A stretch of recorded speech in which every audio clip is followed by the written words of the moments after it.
to imagine all life as you know it stopping instantaneously and every molecule in your body exploding at the speed of light. Total protonic reversal. Protonic reversal. Protonic reversal with your host, Conan Neutron. Broadcasting from a secret underground lair in Milwaukee, Wisconsin. A gigantic middle finger to everything that is rock about music, rock and roll, and corporate power. The thing is, though, if you don't laugh, you're going to go on a killing spree with sharpened nails. Confidence of a hero or a fool. I wasn't exactly certain which. Could not be more professional. It's only one I choose to devote my life to.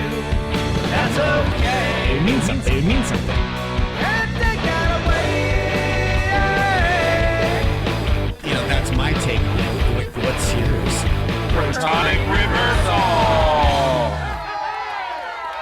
That's like a science thing, right? Indeed it is. It is a science thing. It is a science place. It is a scientific fact. They were all up in your face. It is time for the one, the only Protonic reversal. Welcome to it. Welcome once again. So great to be here, and so great to be here with a living legend of rock and roll, if I may be so bold. Cheshire Agusta. Welcome, Chesh. Welcome to the show. It's been at least 5 years, I think, right? At least, yeah. Yeah. It's good to see you. Say 5 years. Yeah, exactly. Of course, most folks would know you from the mighty, incomparable, incredible icons of badass live music, Stinkin' Lizaveta. Stinkin' Lizaveta? Wait, what? Yeah, the Stinkin' Liz for those in the know.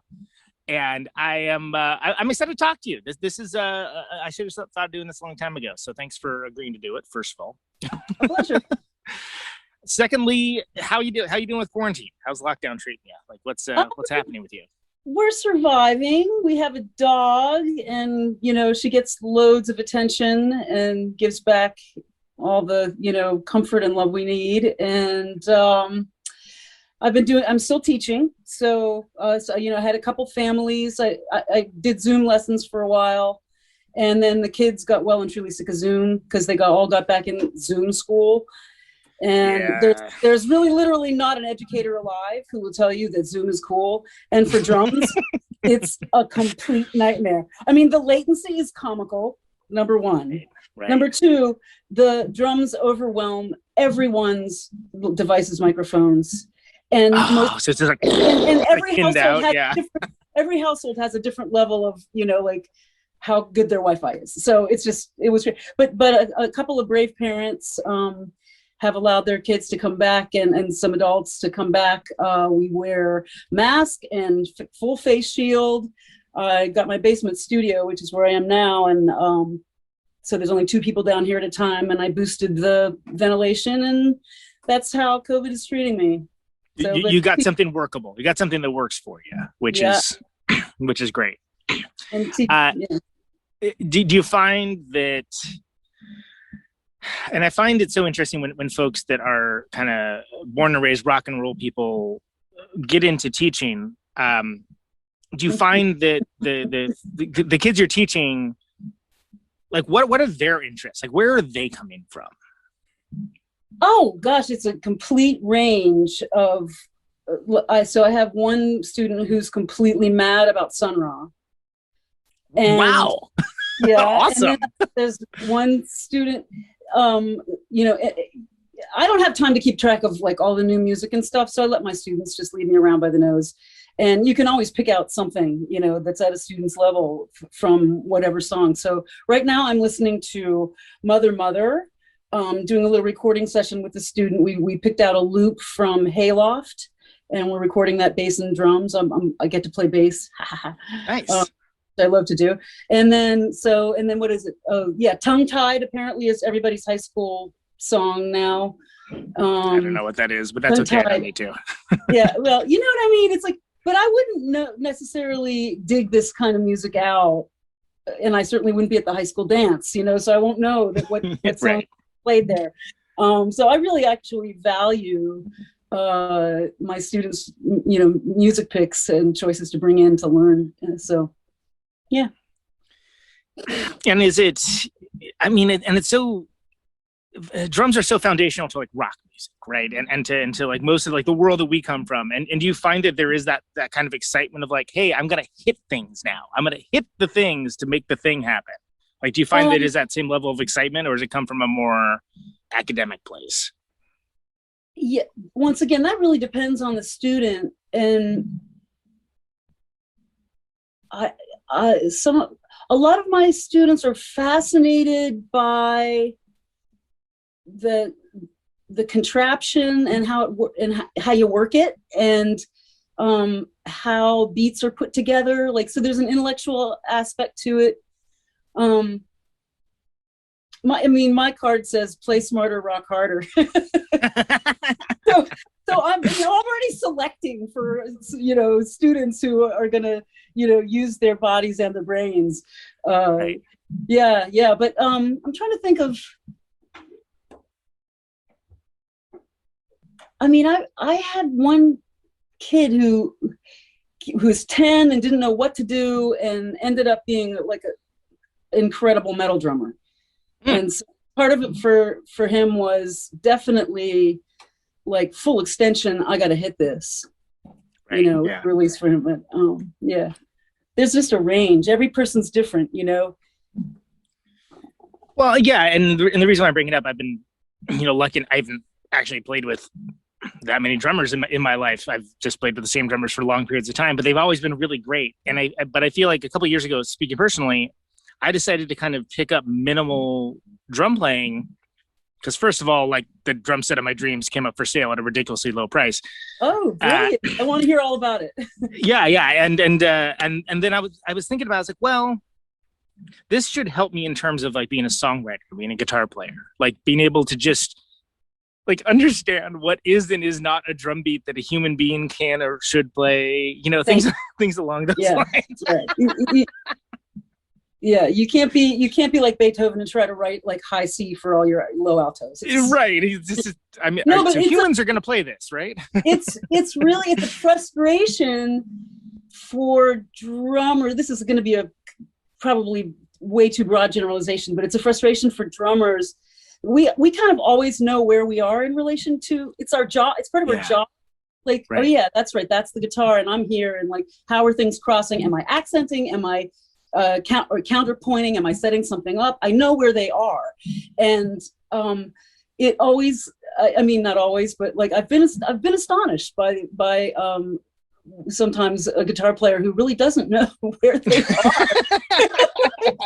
I mean, I'm not naming any. But a lot of guitar players, okay, and it's not that it makes the music worse. It's just that this whatever person might have a different idea of how to kind of suss out the architecture of a song. But yeah, I do get amazed by that. Like, so hats off to you for taking on the drums, because yes, it is going to make you a better guitar player. Yeah, and it's not like I have some illusions about becoming a fantastic drummer or anything. It literally was just like, I want to understand this better, and also it's a good release. I can go to a room and just like hit things for a while, and that's great. And like whatever. I'm at the level of, how are we talking about me, by the way? But I'm at the level of I call it the drunk at a party drummer. Where there's a bunch of drunk people and there's a drum set and, hey, you're really good. No, I guarantee you I am not. But I can hold the drum beat, and it seems like I'm really good because you're having a good time. Yeah. Well, yeah. I mean, you can play it so simple. Like if you can do a boom and a crack and a boom. I'm not trying to get above my station. If you can keep doing that, you can be in the band. Yeah, exactly. If you're willing to do that over and over and over and over again, you can be the drummer. Yeah. Everything else is gravy. All you got to have is the tenacity to stick with it, and not lose your place and lose everything else. I do want to talk a bit about. It's funny you mentioned always knowing where you are with the music, because with Stinkin' Liz, like I feel like first of all, it's such an incredible live act, and always has been throughout the years. That has never changed, and there is a certain sort of transgressive quality as a listener to the music. Say more about that. What do you mean? So it's sort of like if you and I'm not really someone for illicit substances or something, but the music kind of takes you on a journey right? So as a listener, you're Good. experiencing it differently. Whereas, I mean, they're compositions and they're Yes. focused. They're tightly focused. They're songs, but you don't have.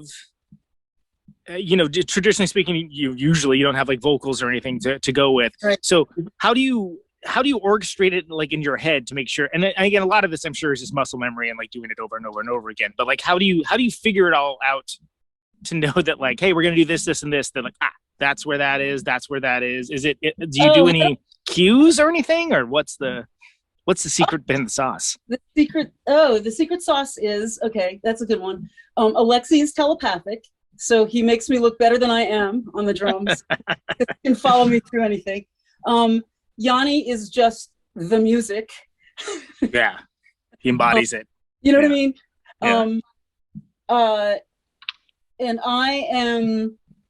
I'm not God's gift to drumming, but I know how to inhabit a song. That was a nice answer for like you could be asking about writing process, and that's like a really weird process with us. We bang things together, we try them out. I'm not sure if we've ever actually finished. Yeah, we have finished certain songs to our satisfaction, but we take stuff on the road and and songs just keep on changing and morphing, even though they're still through composed. Yeah, we keep changing them. So except for a number of examples I can think of right off the top of my head that I really actually play almost the same way every time. We say something once in rock and roll, and if it's not worth saying again, then you're probably not playing rock and roll. Well, and it occurs to me that, yeah, and one of the reasons why I didn't necessarily start off the compositional piece of it is because, Stinking Liz is such a definitional live act. It's sort of like, I feel like you're a band that you can tell someone, hey, just come see this band with me. Like, you don't, just come do it. And right. They'll see it and they'll have a great time. And I've done this before too. I do, whoa, that's great. And which says a lot. And it's something where, and I'd also like to talk about what that means when you can't play, when you're someone that has devoted your life to being at sea and playing. But I guess you always seem to have a good handle on where you're going with a set. You always seem to have a good handle on where everything's happening at the same time. And is it just, how does it all fit together? How does the jigsaw puzzle fit together? Yeah. So, we use all of the cues, the set of cues that every other, musician has ever used. The hairy eyeball. We wrote this so that we all know how to count to 4 and then to 8, and then we.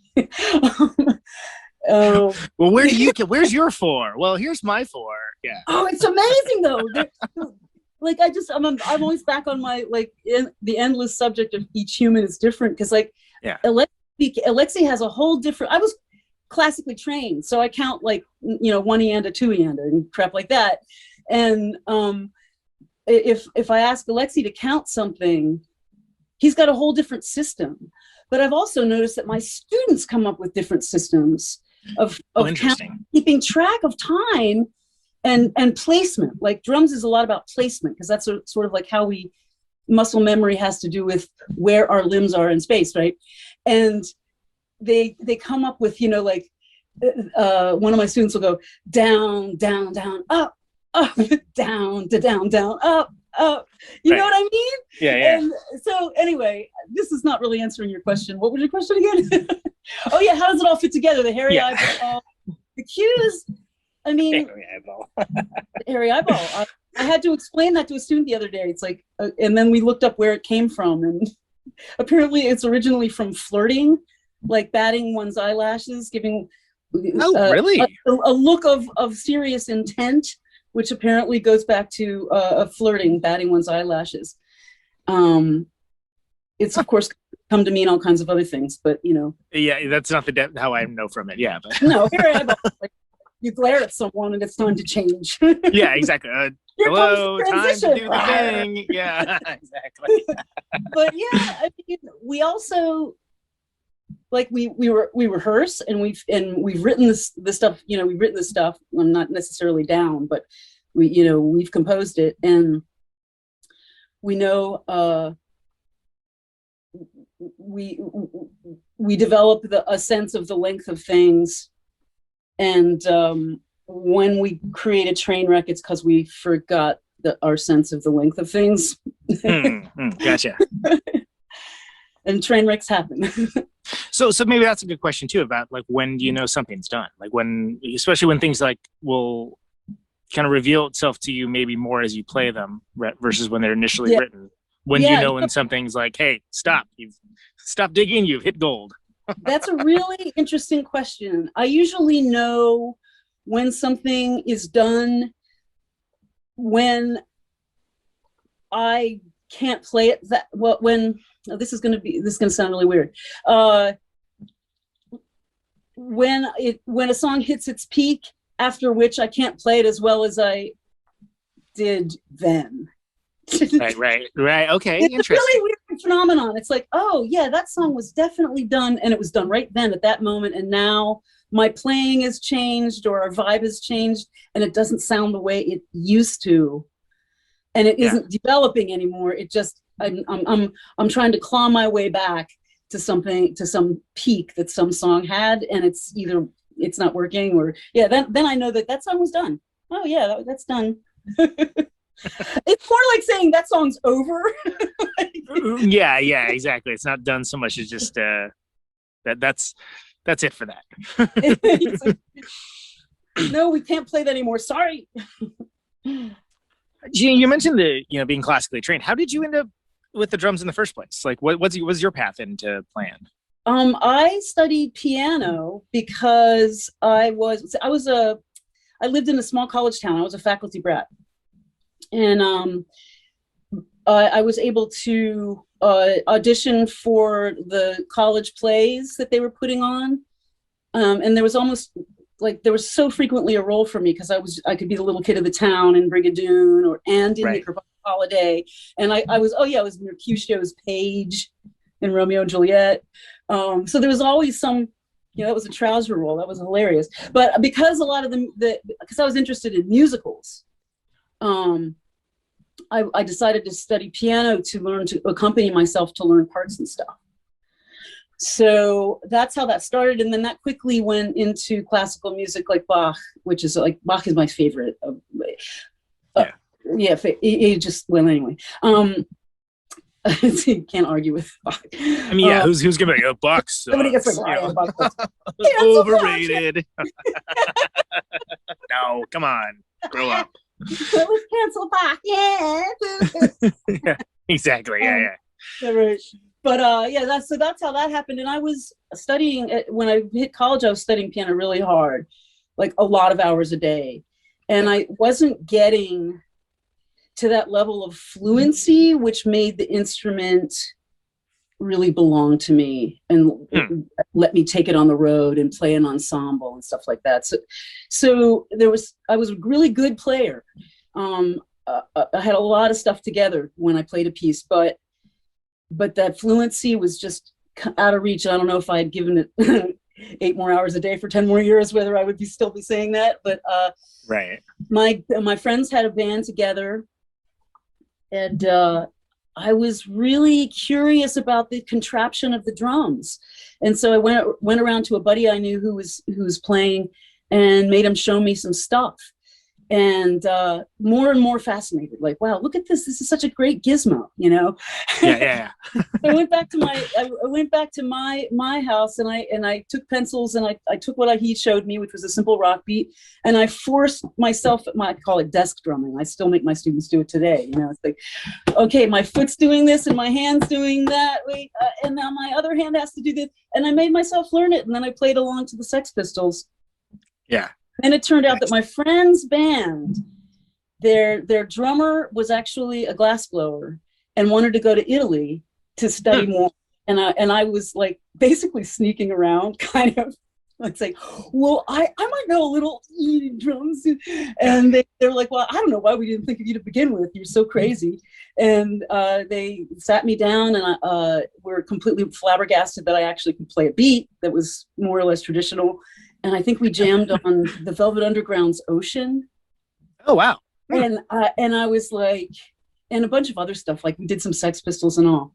And when we played Ocean, I remember this because it was a real jam.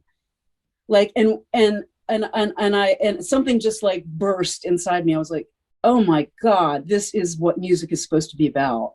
Right. You knew so much of the literature for piano is solo, and you spend so much time by yourself alone in a room, and it's great. I loved it. But all of a sudden the social, like heavy social content, right, of music became so, it's like, oh my God, of course. And then this whole notion that I'm the center of the conversation. There's no doubt, but so is everybody else. And we're all talking at once. And it still makes sense. Woohoo! This is great. This is how life should be. Yeah. So that kind of was like, that was it. I never looked back. I mean, I did. It's not that I don't look back. It's like the piano you found your brand. My favorite instrument. But it was like, that was, I knew that was my instrument at that. I was like, yeah, that's right. That's what I'm supposed to do. It's interesting because you're not the first drummer I've talked to that kind of started off on piano and kind of moved over. I know tons of them. I don't know what it is. Organ players, piano players, a lot. And this is just anecdotal, but like in my travels, I've encountered a lot. Well, and too. I mean, you guys have spent a large, we'll just go and share it, let's say a large amount of time on the road over the years. Yeah. And, I always appreciated the sense of adventure you had. That it never, I don't think it would be possible to see a Stinking Liz show that felt phoned in. Like, I don't think that would ever be a thing that would happen. Felt phoned in? Yeah. Yeah.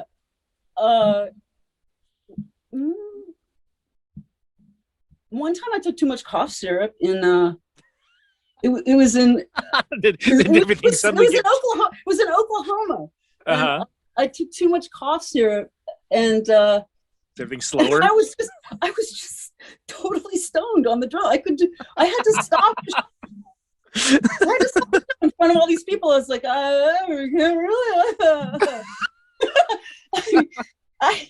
I'm not usually that irresponsible. You know. But if you can't, I wasn't trying to be a druggie with cough syrup. I was like really had a cold, and I know no one's going to believe me when I say that. I'm not a robo. Wait, what is it like? Robo tripping. I wasn't trying to robo trip or whatever. Yeah.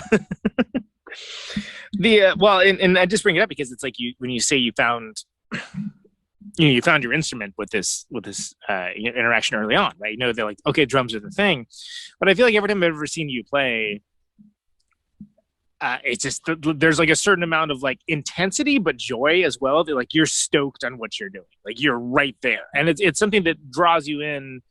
I mean, I would venture to say, even if you're not a musician, certainly if you're a musician, but it draws you into the fact that all three of you in your way manifest that as like whatever the pyramid, like the the triangle of the three corners, and it just makes for something really interesting because there's so much about the band from maybe if someone just like we're walking in off the street, off the bar, to be like, what's going on? Like, because did a pirate ship land? Like, what's happening? Like, this is the band? And then like you start in with your stuff and it's just undeniable. Like, it's just like, whoa, okay. Like, I mean, it may not necessarily be your thing on the record, but you can't deny like that there's this experience happening where there's just this really special thing that's happening. I mean, did you know starting in with it like that, like, oh, this is it, like what was it? Because and the reason why I asked, because even though I came in as Stinking Lizaveta kind of fairly early on, I guess, but you already were super locked in. This was like, I mean, God, what, 2002 I think is the first 2002 time? Yeah And I think if I remember right, and I could be wrong, I think Jason from Creative Borgia was the one who was like, "You gotta check out Stinking Liz." I'm like, okay, cool. I love me some Jason. Yeah, I know. What a cool guy, right? But getting back to you guys, like what was the process towards, that, hey, playing in a band for the first time and like, really loving it and loving the experience towards Stinking Liz? Like, what was it kind of was there a through line through it? Did it like a kind of, was there 15 other bands that like were not as cool before Stinking Liz?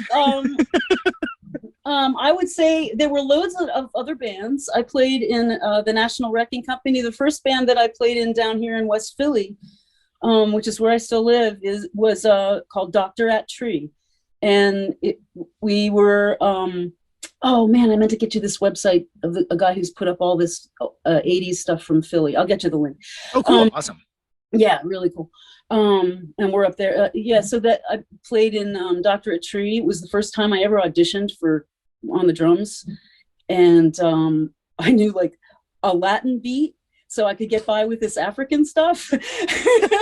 and they were like, yeah, I really like what's going on in the drums. And I'm like, oh, hallelujah. But I'm glad. Yeah. But those two musics are related historically. Yeah. So of course you get over it, but if you can, you like, you can do that. You can hang in an African beat, half a song for a little while. So anyway, and that was just incredible. I love that band so much. Then National Wrecking Company. That was the first band. I really just grew up in public. I didn't know how to play the drums until I started playing in bands really. So each band was a learning experience, and I tried to like get with people who had something that I didn't yet have. Like, that bass player has a really good sense of time. That guy really takes care of his notes, or that lady really knows what to do in a pinch on stage, or that, so I was always looking for people who I had something to offer to, but who were also going to bring me along. Yeah. Totally. And bands are like my big point of accountability, right? Like I have to learn the stuff because I'm going to play it with people. Like, yeah. I might Welsh on my own practice, but I'm not going to sit by. I'm not going to let those people down. Like, so that's once again, that social kind of cohesion that the social aspect of music brings to me is one of I'm getting tongue tied, but I think you get the point. The stakes are higher when there's other parties involved. You don't want to let anyone else down, so it kind of forces you to engage on a different level. Absolutely. And then then I played in a band called Toy Box and I Heart Noise and just all kinds of stuff. But when Stinking Lizaveta, it was just me and Yanni first doing Stinking Lizaveta. We didn't get anybody in Philly to play bass for us. So we recorded our first, I don't know, I'm not even going to speculate, right? Like, right. Yeah. We're too scary. Yeah. I mean, who knows? Awesome. Nobody could take it. I don't know what the problem was, but anyway, we couldn't get a bass player. So we recorded our first demo, me and Yanni, and he played bass and guitar, and I played the drums. And then we found the upright electric, the Morelli, at a party at a friend's house in the basement. He was selling it for $150. And Yanni knew his little brother, Alexei, was kind of a jazz head. And he's like, oh, okay, sure, yeah. This is how I'm going to get my brother to leave like his career in college and come play in our band. Yeah. And I'm going to give this to him and tell him that this is his destiny. That's Yanni. That's how he. I mean, game respect the game. Really how he talks. Yeah. I mean, I could picture him saying it, and it's and good on him for it. I know. And now we are a tribe of Yanni, and we do whatever Yanni says. We do whatever Yanni says. Well, and it is so unique too with like the upright bass element of like it just brings. I think even just like from a visual aesthetic, it brings something different, but also like it's a different approach to the instrument because it's more like, I mean, he's literally getting his hands around it. You know what I mean? Like it's more, it's more, it's more of a, you're going to get a slightly different kind of approach, even for like quote unquote heavy music. You're going to get a slightly different approach to things because of that. Yeah, and I don't have a good way of articulating. He would be better at this. I don't have a good way of articulating what the difference is from a bass player's standpoint. I mean, he can play some of these songs if he practices them just a little bit. He can play them on a regular bass guitar. Sure. But I mean, to me, what I respond to is the sound of that instrument. It's so big and fat. Yeah. Wonky at the bottom. I mean, it made me change. I mean, I changed my drums for every band I've ever been in. It's like each band needs a different instrument, a different set of sounds, and so you change your contraption based on what you're hearing in the music. But I mean, I got a bigger, longer kick drum that was louder and deeper. Yeah. Bigger drums. I played on a little jazz set for a while, but now I have a big Premier Signia series that I also found. Like, I was walking by at the used shop, and it was sitting there in the window. Your story immediately reminded me. Totally. I'm like, oh my god. I was walking by. I was walking to the co-op and past this big picture window, and I'm like, oh. So I went and I did my shopping, and on my way back, I'm walking past it. I'm like, oh, and I went and bought it. It was just like 15 minutes later, it was in my car. Right. It was meant to be. It sounds amazing. I love it. Yeah. So that's how I think of it, of that instrument of his, is based on like, it pushed me to change things, to keep up with, or to round out, or to accent, or to fulfill that sound that I was hearing coming from that instrument. And it is funny that outside of like the jazz world, it's like, okay, who has that? Like Reverend Horton Heat. I mean, it's sort of like, there's not a lot of players that I mean, I think Trevor Dunn, uses it well and uses it in like a different manner, but for the most part, it's sort of like you can almost figure out based on how the person is dressed what it's going to sound like, which is not the case at all with Alexi. It's just like, what is this? What's this going to be? He's like, oh, okay, all right, he's digging in, okay, which I guess is sort of a roundabout way of saying, like, was he bringing in, his more like kind of jazzy stuff to it, or were you guys kind of already there? Because I feel like, especially with the early stuff, there was almost some sort of a, not that you could really compare the Stinkin' Low stuff to a lot of other bands, but that really cool like process of weeding out style Black Flag, kind of where they just like really just go and like Sun Ra feel with punk rock intensity. Yeah. That's what was going on. So was it already happening, and like that was just the direction you wanted to go, and it, like Lexi added to it, or did he bring in like a certain sensibility that made you turn a different direction? I mean, you mentioned changing your drums setup, right? Because we all write. So stuff that Alexi would bring in would be, he's like a jazz head with a math rock kind of like odd time signature mentality. And so we end up with tracks like Shoot Lube he wrote. I can't remember which album that's on. Might be on Slaughterhouse, the second album. Right. And I gotta say, I love the records. Yeah. So. You beat me to it. I would say you would have to sing a part to me, like, and I can recognize them from the parts, but I just don't know a single song title like at all. And like, I think that's kind of funny that like, but there are songs like you guys have that I could be like, oh, that's that one, like that's what that is, like because they stick in your head. That's good. Yeah.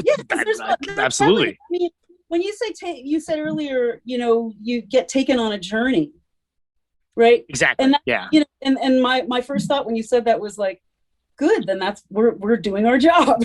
Right. Like we get to mess with your head. We're not telling you what to think. We don't have lyrics, which by the way also was not intentional. We tried out singers. We didn't find one that kind of synced up or whatever for whatever reason, and the sort of side effect or unintended consequence that I grew to really like about the music and about being in the band and about, you know, opening my mouth in that way was I wasn't preaching to anyone. I wasn't telling them what to think. This is a very personal gift, and people come up after and say the wildest things. It's like, yeah, Black Flag, or, oh yeah, well, you know, have you ever heard of Genesis, or have you, that's a, like, you know, it's like, well, obscure band called Genesis. Maybe you've heard of them. Yeah.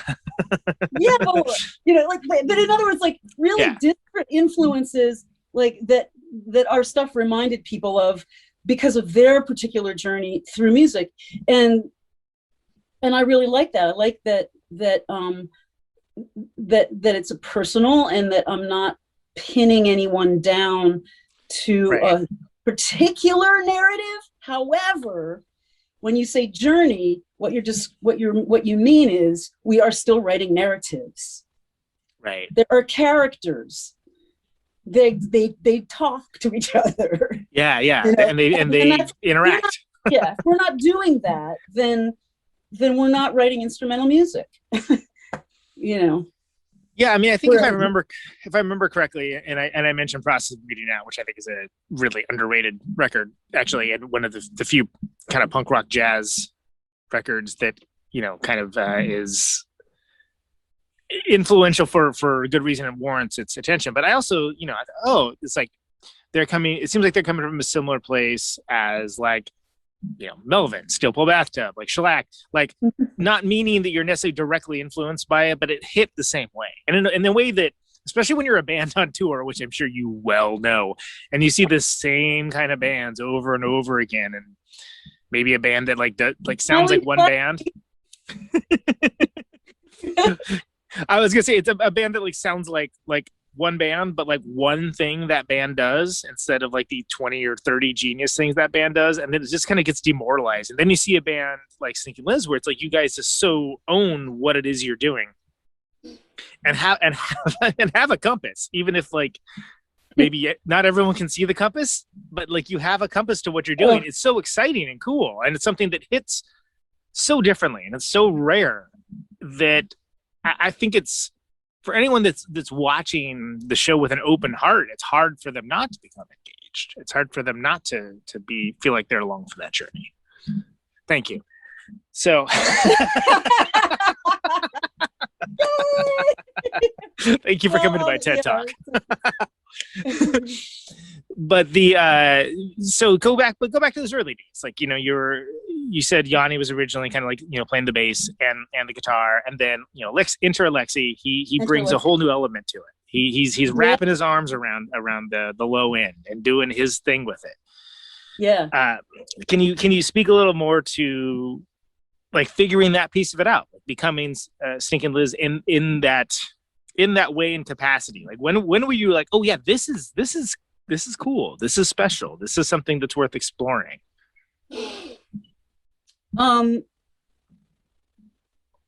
Well, Yanni and I were really already there. Like, we had these songs together, and we were ready to go. You were, just needed that extra element. We're like, yeah, we live in West Philly, and we want to be on the road. Our first show was in DC. You know, I just think we were on fire. I think we wanted to like conquer the world or something. Yeah. There's so much to it. I don't know if there's a really good answer for that question of when did we know what. I was just really excited to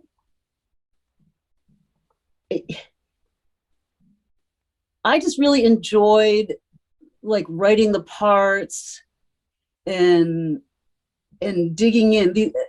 It was a nice chunky piece of meat to chew. I really think that's really what I was getting into. And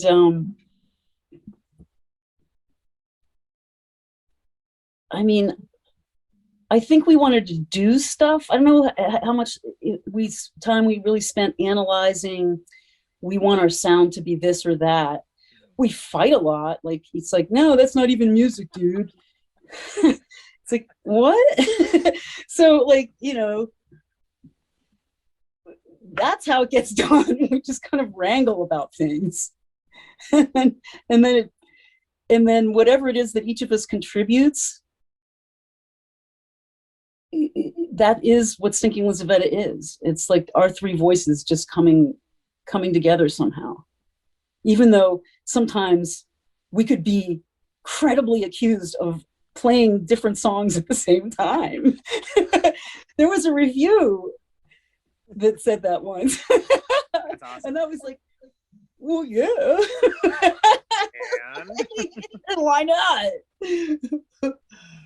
okay, so then so talk to me about the making of the first record. So the first record, that's what you did. That was Steve, right? That's Yes, we did that partly with Steve, and then oh no, that was Flower. Yeah, we did that all at Steve's house when he was on, I think, North Francisco Street still, and it was like this 3-story house, and the control room was in the attic, and the band was in the basement. It was really cool. Yeah. Yeah. So pre-electrical audio when you were still doing it out of the house. That house actually, the house went up for sale.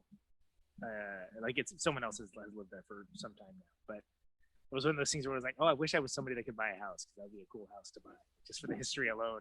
No shit. But Steve Albini, pretty good with recording. You know, he's okay. You're into that kind of thing, right? What's that? Say that again. Steve Albini's pretty good with recording. Like, he's if you're into that kind of thing, you know. Oh, he's no slouch. I'll keep him. Yeah. Yeah, no, he's a delight to work with. He tuned my toms to La Marseillaise. Ton ton ton ton ton. Oh. Fantastic. I know. No, I love me some Steve. He's the hardest working person ever, and he like never loses his cool, and he's always nice, and he's super smart, and yeah, he's amazing.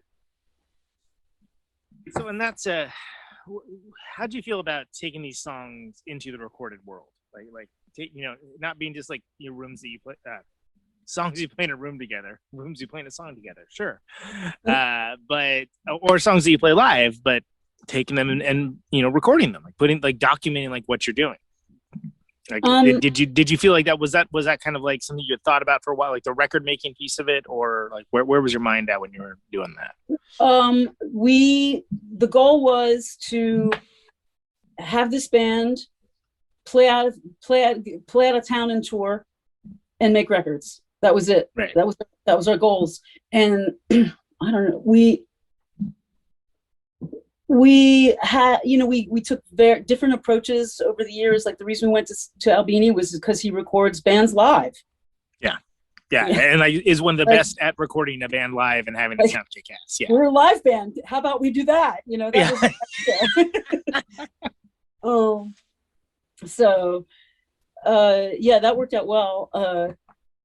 And then we got into doing it other ways. Like, it's like, okay, well, you're a live band, but it doesn't really sound like live because it's tape anyway, and people listen. It's a very different environment for people to listen than go to a show. So let's use the tools of the studio and make a record, and with overdubs and fancier stuff.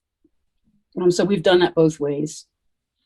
In fact, one especially, it seems like it's sorry to interrupt, but it seems like it's almost like I think of like the Mike Wattism of the records being the flyer for the show, right? Like it's sort of like where it's like there's that school of thought where like, yeah, the records are cool, but like really the show is the main thing.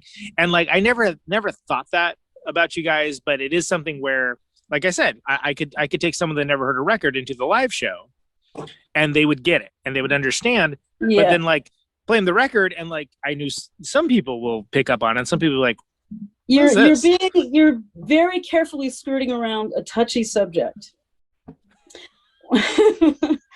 Which is that it has been said that our live shows are better than our records. Multiple times. And that's really not my decision to make, right? It's not my call. To be fair, I am not saying that. That is not a thing I'm trying to claim. I'm just talking about it being, the art of record making versus like the art of being in a band and playing live. Yeah, it's they're not. There's ways to approach it. There's ways to approach it, and I mean, yeah, I don't come down one way or the other on the subject. Sometimes it takes me 10 years to like sit down with a record that I've played drums on and really truly enjoy it. Hear his music. Just because it's like you still have your intentions, which are, on the inside and never quite fulfilled, fresh in your mind. The things you didn't do that day in the studio are glaring, as opposed to, oh, I've forgotten that it's 10 years ago, so now I can listen to it. But when I do, I mean, I will admit some bias in this area. But when I do, I think it's the best fucking music in the world. Like, I am moved by this band. It says exactly what I want to say. Yeah. And, I'll go down in my studio and put something on, and I'll be just like, holy mother, that's amazing. Yeah. You're doing what you want to be doing, right? Like, so it's, yeah. And and I don't care who else thinks so, right? So, yeah. Like, there's no sour grapes, which is my van name, by the way, Sour Grapes. No skin. I mean, really, honestly, it's just a joyous moment of like, wow, that's great. So I would say it's been frustrating at times to record this band, just because, okay, this approach kind of, we like it, but I don't know if it really did what we wanted. And I can't imagine that I can't imagine a bunch of people who record a lot who don't have those, reservations at the end, or like think, man, we could have done this or better, or maybe that approach wasn't the right approach. But yeah, I think that was a big decision for us to say, okay, we're not going to capture this live thing. You're making a record. So what do we do? Yeah. So and we may still be talking about that. We just recorded our 9th album.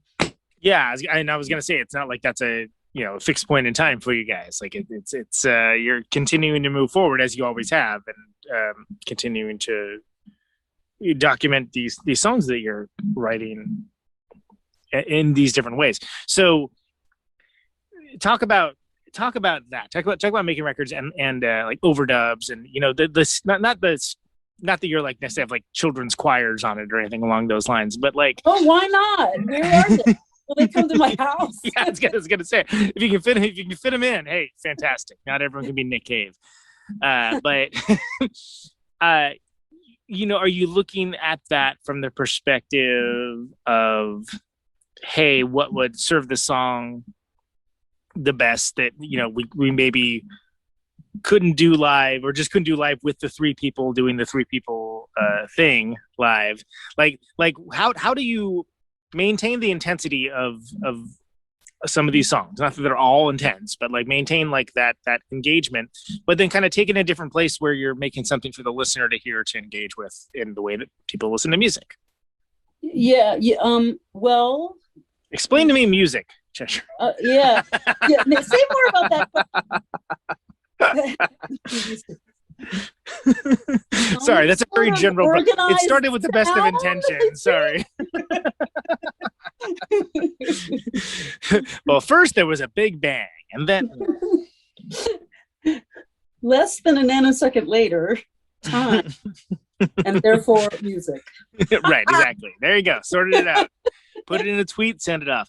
But I guess more specifically, what I'm talking about is, how do you decide, like, what else do we add on to make this fulfill this vision, but isn't necessarily going to be something that somebody can see live? Where does it? Where does the add-ons to the house become the house?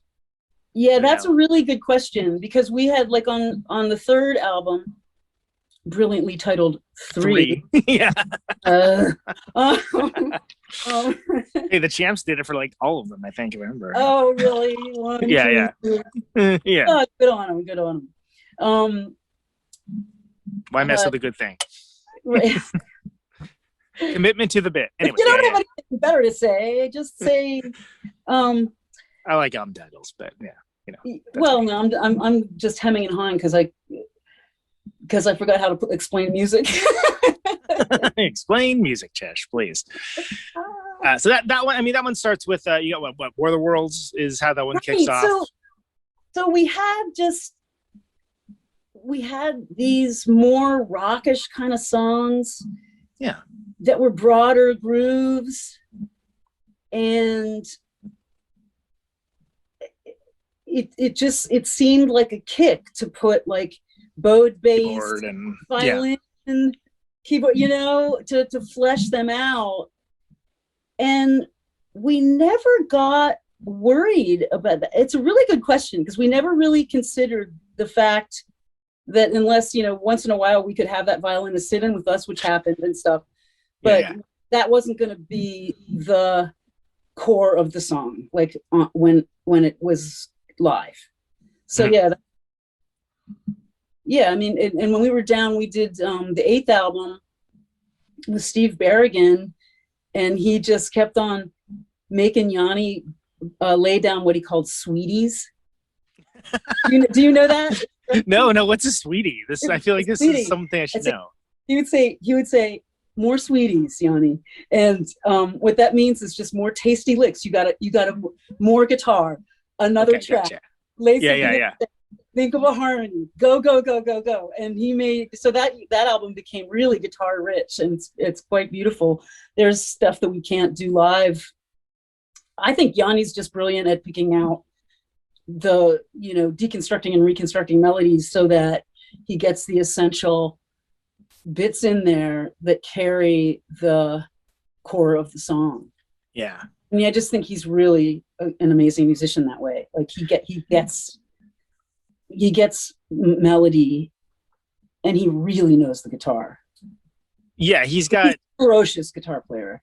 Yeah, it feels like he's navigating with maps that most people could not see. Yeah. And I say that as someone who is ostensibly a guitar player, where it's like, yeah, it's a very functional utilitarian thing for me. Like, it's like, that dude's a guitar player. That dude's a guitar player. Like that dude's on some other shit right there. That's well, and I mean that as a compliment, because it's sort of like, I feel like with guitar, there are just by, you know, a sheer numbers game, there's so many type of people that have played so many different types of things that for someone to have a unique voice like that, it's kind of rare. And it's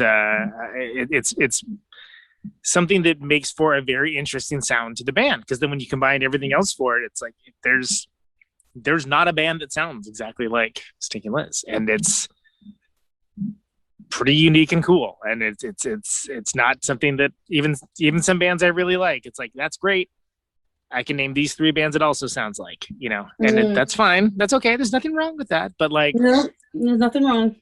For better or for worse, I think Stinking Liz is a defiantly unique creative entity that has managed defiantly unique. I like that. I'll take that. And has stayed creatively viable for like all of these years, which is astounding too. Just it's from a reunion tour. I get really pinch-faced about that. Oh yeah, so-and-so's having a reunion tour. Cool. We're never gonna have a reunion tour because we never broke up. Yeah, exactly. Can't reunite if you don't break up. Yeah, exactly. Yeah, defiant is also defiant in that area. I'm just like, ha. We're still here. I mean, but it's almost like then there's this sort of, you know, I can't remember if I coined or someone else did, but like the reunion industrial complex that happens. that you know what, that's probably a Conanism. Let's be clear. But you just claim it until someone challenges you on it, and then deny. I have no idea. I've never heard who that person is. But the the thing that happens when bands leave, where suddenly people that like for whatever reason deem themselves too busy to, or like, you know, maybe, oh yeah, they're so great. Well, why don't you ever say anything about it? Like, why don't you tell people? And then like, oh, when they're gone, that's when it's like, oh, now it's, oh yeah, they're so great, so good, so good. And it's like, well, what? Why weren't you talking about that like while they were a band? Like, why weren't you engaged like this as a passion? Like, why weren't you putting this passion on display when it could have been used for something? So with the Reunion Industrial Complex, as you find that the bands are reuniting and they're playing bigger crowds because people are not being shy about their advocacy for something, rather than, you know, and there's other examples of like, you know, being long lived, like how you guys are, and moving and changing, you know, and I think of bands like Wire or The X, but usually there's like people leave or come back or something along those lines. There's some like, okay, the core elements change, and it's just very consistently since almost the very beginning been just the three of you doing your thing and digging deep. And it's, I mean, I think there's something laudable with that, but it's also like, good God, that's a long amount of time to deal with other human beings. Oh yeah, you think? Yeah, I had newsflash. Yeah. No idea. Oh, but I say this a lot, but I highly recommend long-term musical relationships. Like we have learned how to play to each other's strengths and challenge each other's weaknesses, both musically and personally. Right? Because bands are personal. Yeah. Because it's not just the music. There's also the humans that are involved, and the peccadillos. I smell your ass from here, and I'm only sitting 2 feet behind you. Yeah. And it's been 8 hours, and we're not at the gig yet. Well, and that's and we just got transmission behind a KOA in Kentucky. Right. Yeah. Oh my God. Yeah, and it's all glamour, folks, is what I'm trying to tell you. Music is highly personal. Like, so here there's 2 first-generation Greek brothers and me, Italian American, whatever, second, third, I'm a 3rd generation. Not that ethnicity has much to do with it, but where I'm going with this is like, I'm a girl. And I got these 2 brothers, they have that cement. 57 minutes in, and we finally mentioned it, yeah. Oh yeah, well, instead of starting at the jump, like so. I but it's worth because it's not something that I feel like should be definitionally stated. I've considered doing a men in rock episode just because I think it's so ridiculous. I love that. You definitely need to do it. Yeah. But it's a. I mean, I had to strategize. I had to there is unconscious patterns that affect everything we do. And while I wouldn't say that either Yanni or Alexi are maliciously sexist in any way, there is knee-jerk selective hearing that goes on, and you can tell that it's gender biased when it's always you. So I had to strategize about how I was going to communicate my ideas, and the more specific I could be, the better. Like, so if I plugged everything into a computer and like literally printed out a score, it's like, this is your part. That was effective. Right. Because in fact they are willing players and they do respect me and my ideas. That is the definition of safety and power in a situation. And so, the other thing that I got to learn was, where does my defensive-ness of having, been female in this culture, where does that kick in? And where are places where I am actually being thwarted, and it's because of some kind of bizarre cultural pattern that ends up being by gender bias, like sexist. Yeah. Gender bias is not the right word. Sexist is. And that helped me sort out my emotional landscape in a really big way. It's like, is it me? Is it, what's going on here? You know, and I got to become more, both strategic and also more understanding and less defensive. Like, you know, so you know, what's the first rule of truly radical feminism? You do not allow your time to be wasted in any cause, sexual encounter, argument, or any other thing to which you are not really fucking rocking on about. Like, if it's not yours, then you don't have to. You're not obliged. Don't waste my time. You know, world is pretty much designed to waste women's time. I was thinking it. You said it, so that's okay. Yeah. You know, put yourself second. That's, you know. What's the corollary to that? Well, there's a million corollaries to that. No, I'm sure I'll think of them in a minute. But there's like the being the loudest voice in the room thing there, and there's just the deference to, you know, it comes in all different factors. Like think of age, right? Like, why is there like a term for an attractive older man, and that like any attractive like older woman term is like just coached in like the worst possible way? Well, why is it? Because it's a patriarchal society. It's foundationally designed in such a manner to enrich those that are being enriched, which is a whole separate podcast, frankly. But this is a whole separate podcast. The corollary is we don't give a rat's ass what you think of us. Right. That is a radical feminist stance. You know, so I learned how to be, you know, like without rancor, right? That sounds like pretty rancorous, doesn't it? It sounds like, yeah, but it's like, but on the other hand, like if you're in that spot, you know, my motto has always been, so the big guns that back up that corollary are, I'm shoot and pull, fat man. When I'm finished, you can shoot. Remember that line from he says to Paul Newman says to Jackie Gleason. Yeah. And yeah, it's like when I sit down and I'm just like, I'm behind the drums, I'm like, this is mine.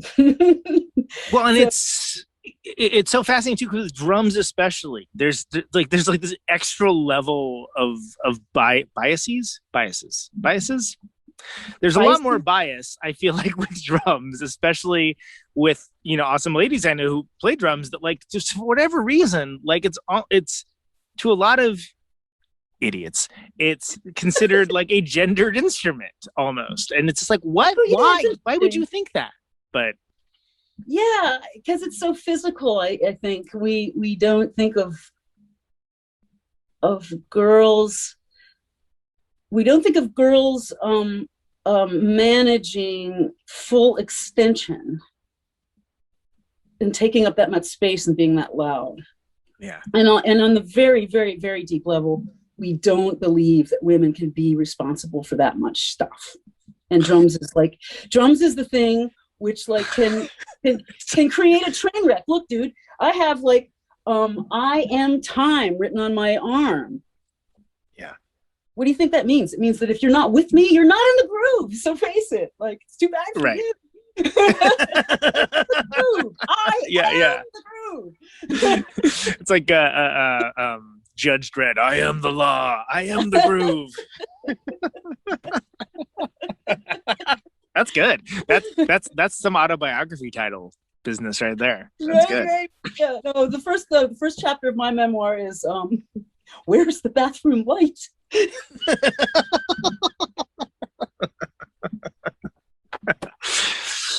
Nice. It's good, right? You know what I'm talking about. I know exactly what you're talking about. Yes. Yeah. But then, yeah. So as culturally, too, especially when you're a band that plays a lot and that tours a lot, I mean, there's all kinds of just like, you know, it's just roll the dice of like, you know, freak shows and adverse situations and things along those lines. You know, I find that the people that like really live the life either have to find a way to like disconnect from it somehow, or just adopt some kind of like Zen, like, oh, we're doing that tonight. Okay, this is this sound guy is this kind of guy. Okay, like this guy, this kind of like this is the challenge to overcome for the evening. Okay, exactly. fantastic. And there's always some social challenge that you have to do. Yeah, it's true. Or the bathroom light thing, or like you have to change your clothes without letting your feet touch the floor. Like not even with the bottoms of your shoes. Yeah. You just wish you could levitate just for that time period. You're like, oh my God, what am I gonna catch if I touch this right now? it's yeah. Oh man. You know what? I have to say I loved every minute of it though. I mean, yeah. I get to meet we meet the coolest people. Like this is part of how I know I'm saying what I want to say is like, I love the people who come to see us. Yeah. Like, I want to talk to people. I want to know them, So that seems to me success. Yeah, that's the trade-off, right? Is that you have you got to change clothes where you're going to catch 7 shades of Impantago if you move 2 inches to the left. But then people come up and also want to tell you their stories and engage in this deep and meaningful way that you normally only get with fast friends, where it's this cultural shortcut towards intense friendship. Amazing. And it's so cool. Said that. Yeah. I guess I don't have anything specifically addressed to you, but the fact that I've seen that happen at your shows. Well, and also, I mean, not to put a fine point on it. Why are you on this show? Because I had that experience with you 19 years ago, 20, whatever. I was like, oh, these are my people. Right on.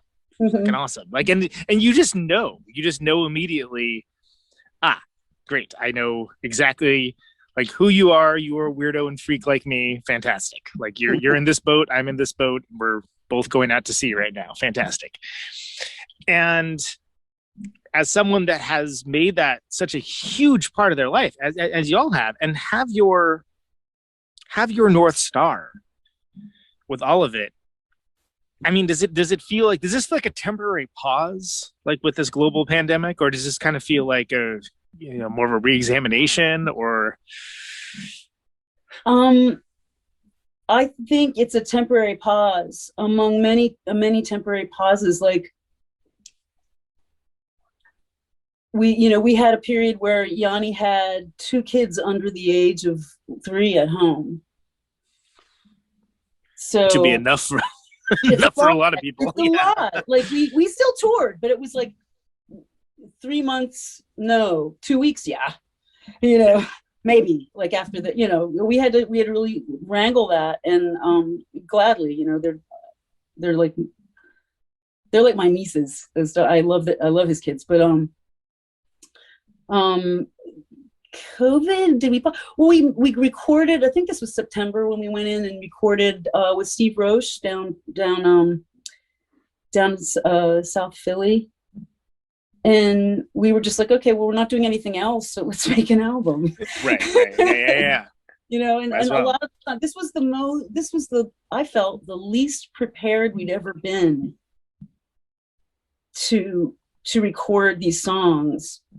A lot of what we've done for most of the albums is we would do pre-production by setting up a bunch of microphones in our practice place to just see if our parts were working. And then we write some hone the parts a little bit, kill the nasty puppies and keep the good ones. And that's a new one on me. Okay. That's a writer's thing. Editors talk about killing the puppies. Don't indulge yourself because you're a news reporter. Kill those puppies. Yeah. Right. So anyway, I get that from my husband because he's a journalist. So it's nice. Stole that word from another field. But in any case, what was I talking about? I keep losing my train of thought. So we really hadn't taken a lot of these tunes on the road. We had just written them. We were just okay, let's just go do it. And I had just had knee surgery. I had a complete knee replacement because in 2012 I was right hooked by a car and it crushed my tibia plateau, and that repair lasted about 8 years and finally collapsed in April, last April. And I was like, shit, what am I gonna do?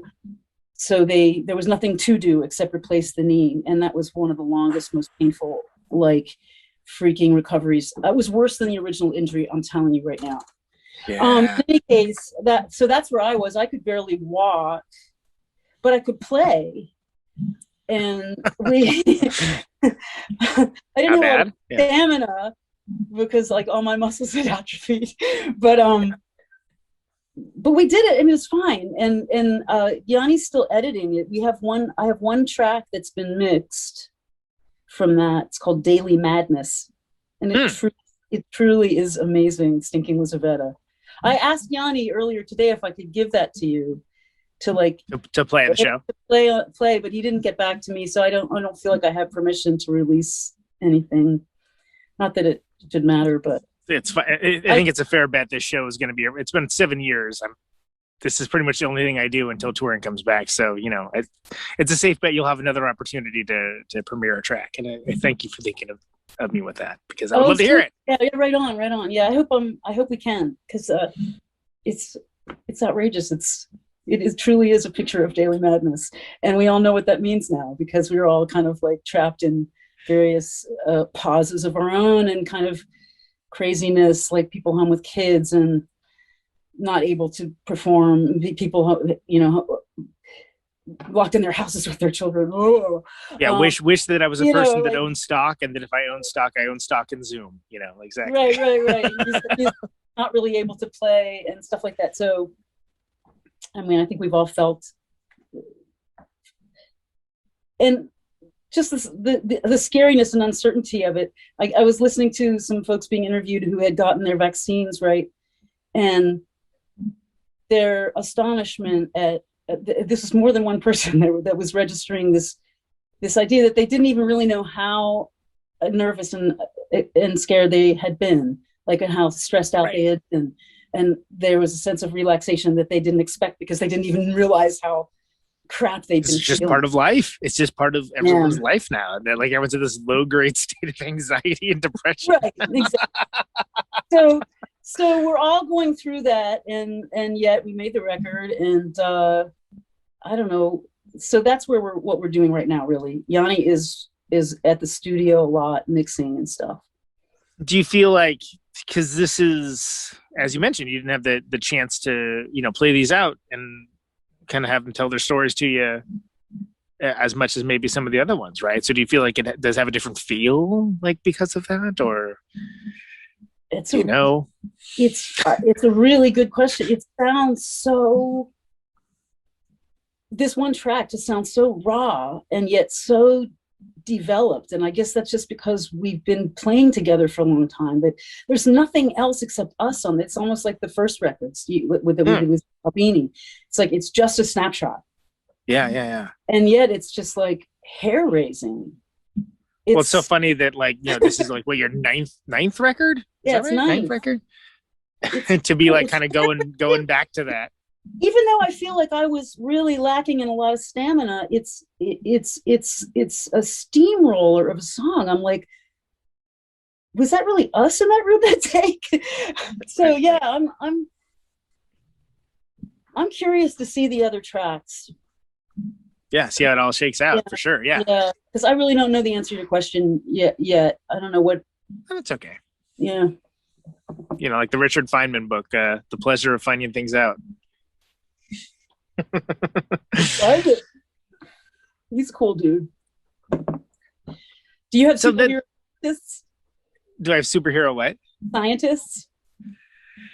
Is Richard Feynman a superhero? I mean, Feynman's like one of my favorite humans, probably, that has been, like, I think he found a way to eloquently describe things that most people wouldn't be able to wrap their heads around. That was relatable, and I think that there's always something to be said for that. Like, it's something to be said for someone just being a genius too. But like, if you actually are able to relate that to other human beings, like that's a certain echelon. I think Carl Sagan's kind of in the same category in that way. There's that's an interesting. Yeah, that'd be an interesting podcast. The unsung superheroes of science. Yeah. One of my students is already making that one though.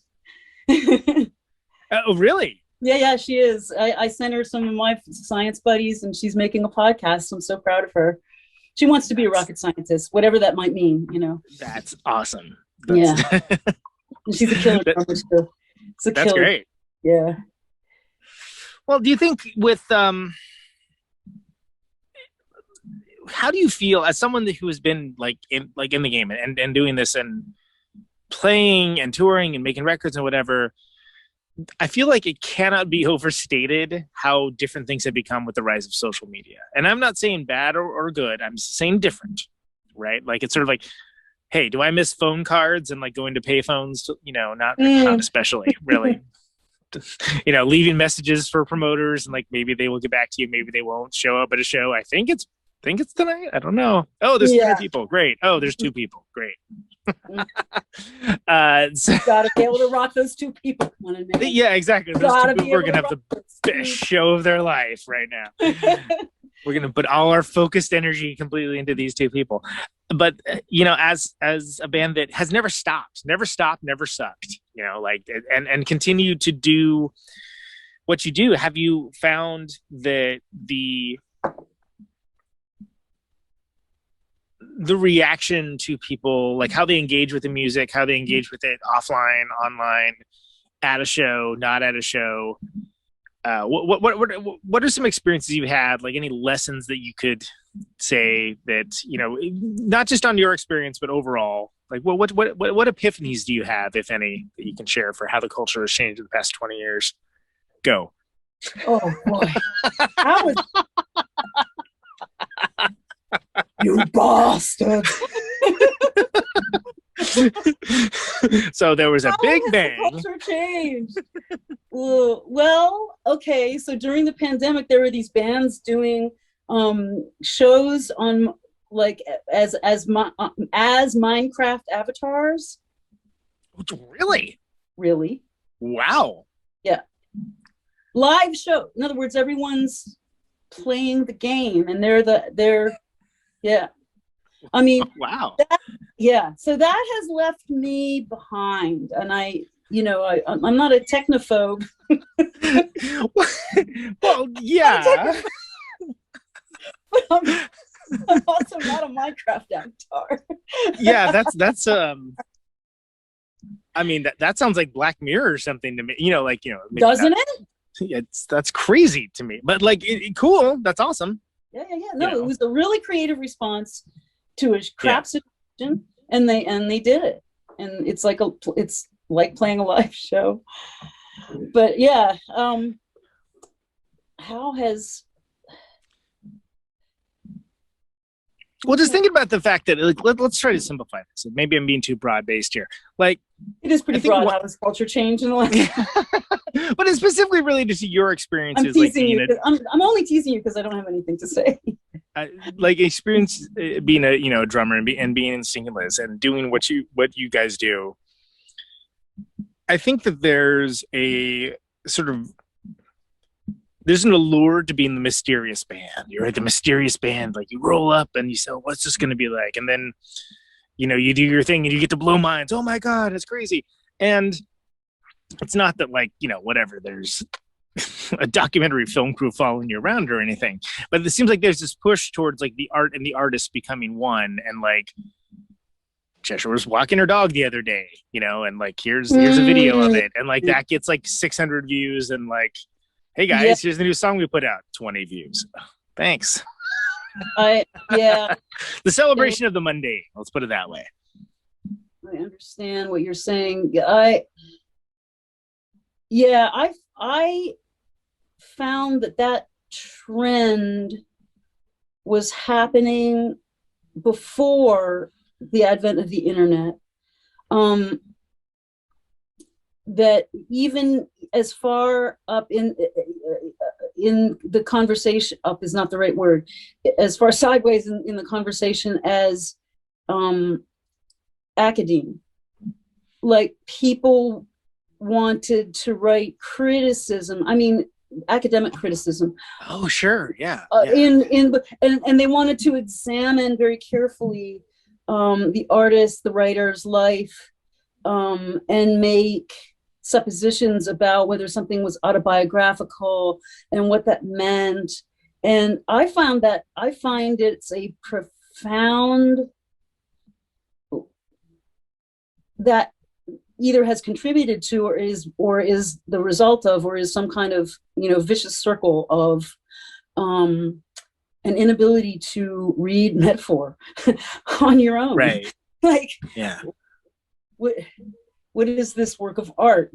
How do you explain this passage in relationship to the rest of the plot development? Why does the author pause to take a whole chapter, say, to talk about why the bishop's body isn't going to rot in, like, The Brothers Karamazov by Dostoevsky? Why?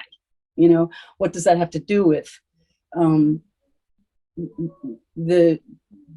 what does that have to do with the meaning of the book, or what I'm supposed to get out of the book?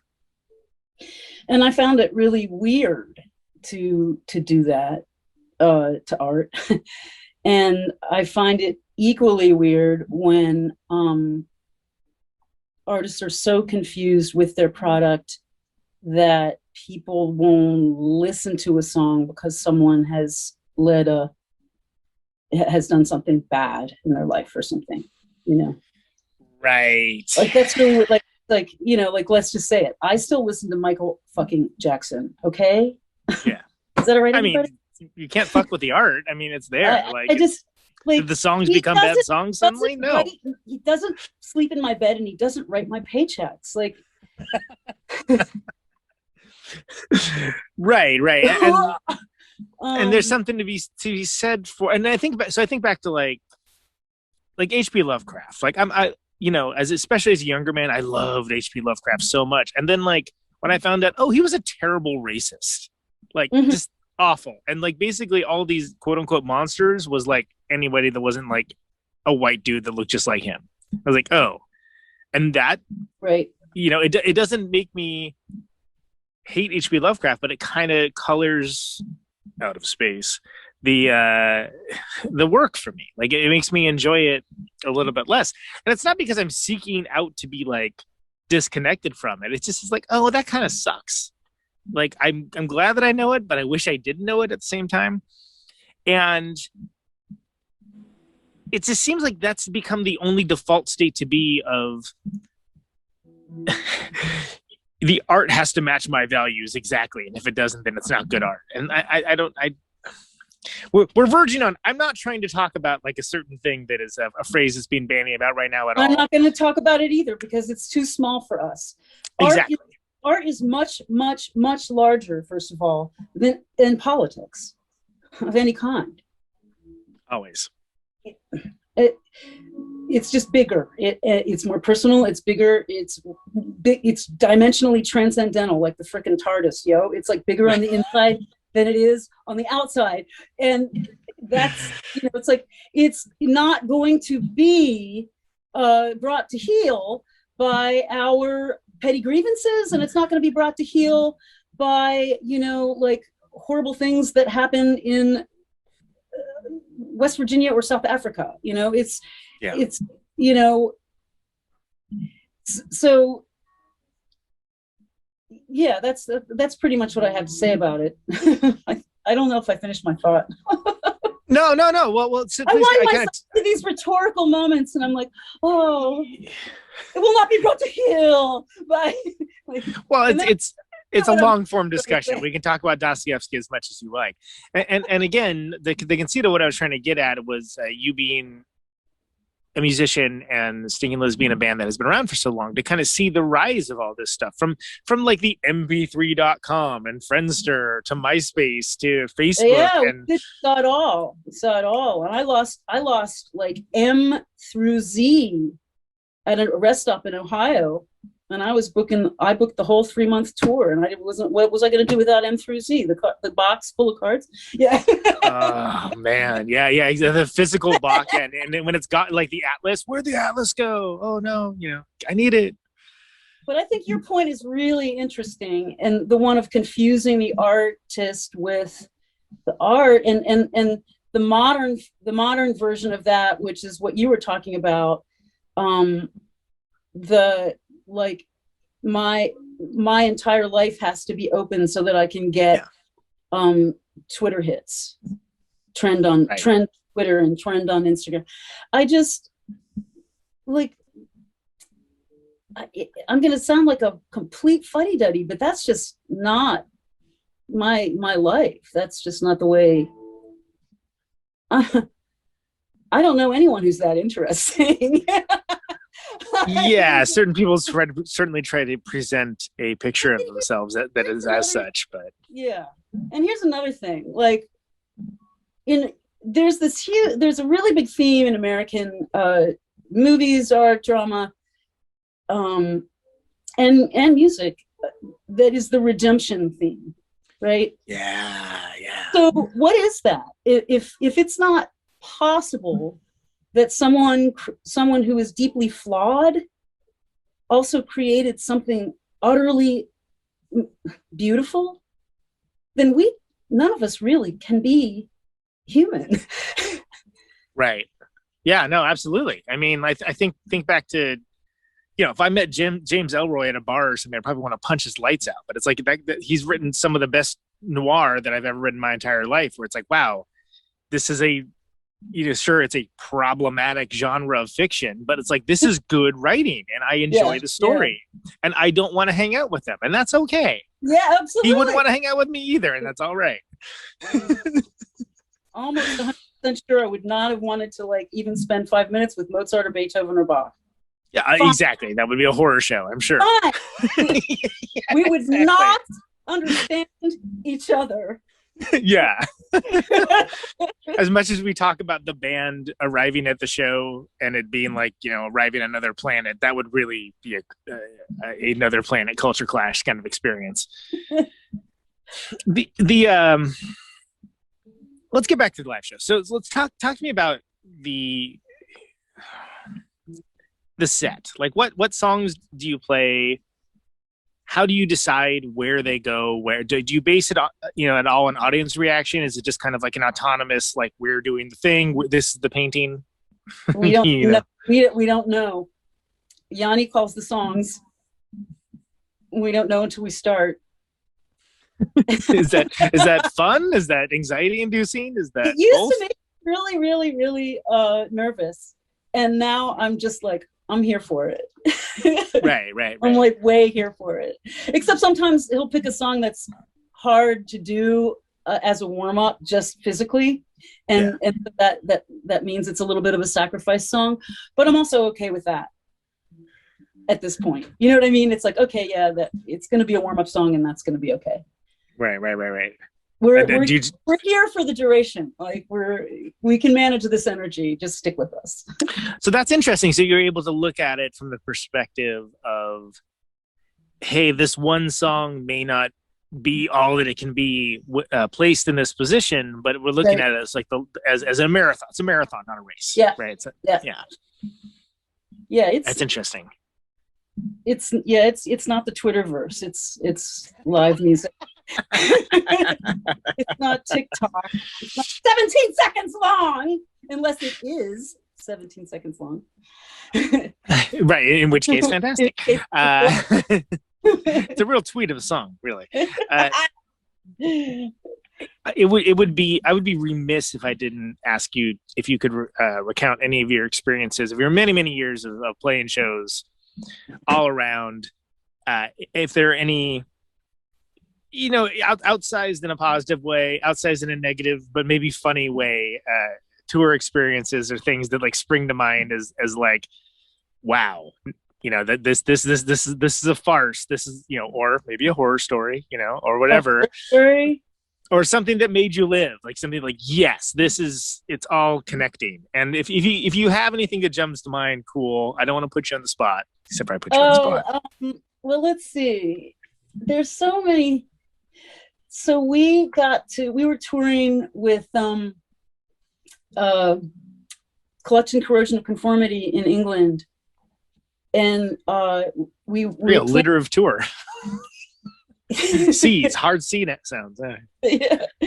Collection Corrosion of Conformity, and then there's those stinking. Was it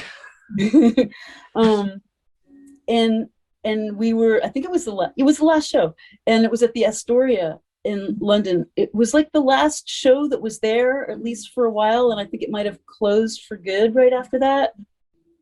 We did a lot of that. We shut places down. It really wasn't our fault. It was not our fault.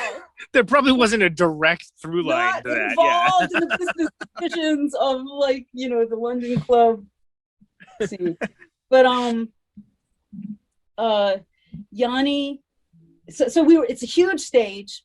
It's a really interestingly arranged room.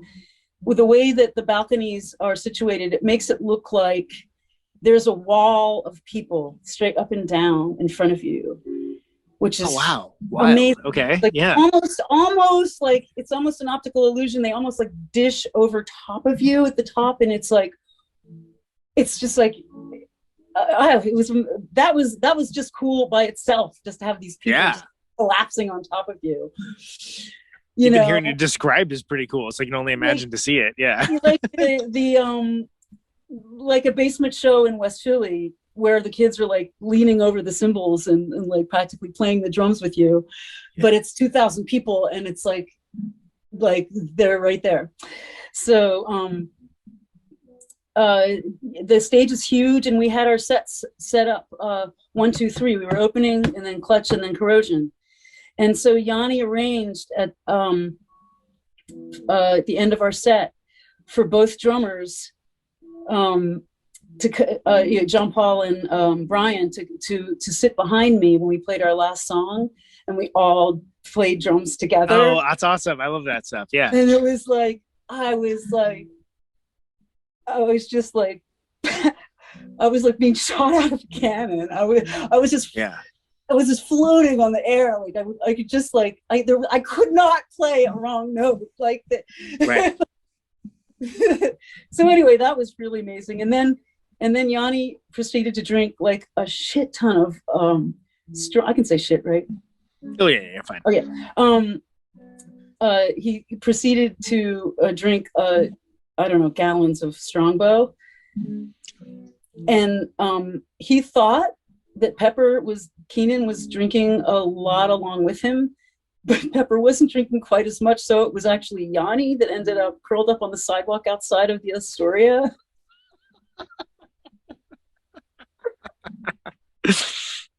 Fantastic. Pepper kind of just towering over him with shrugging his shoulders.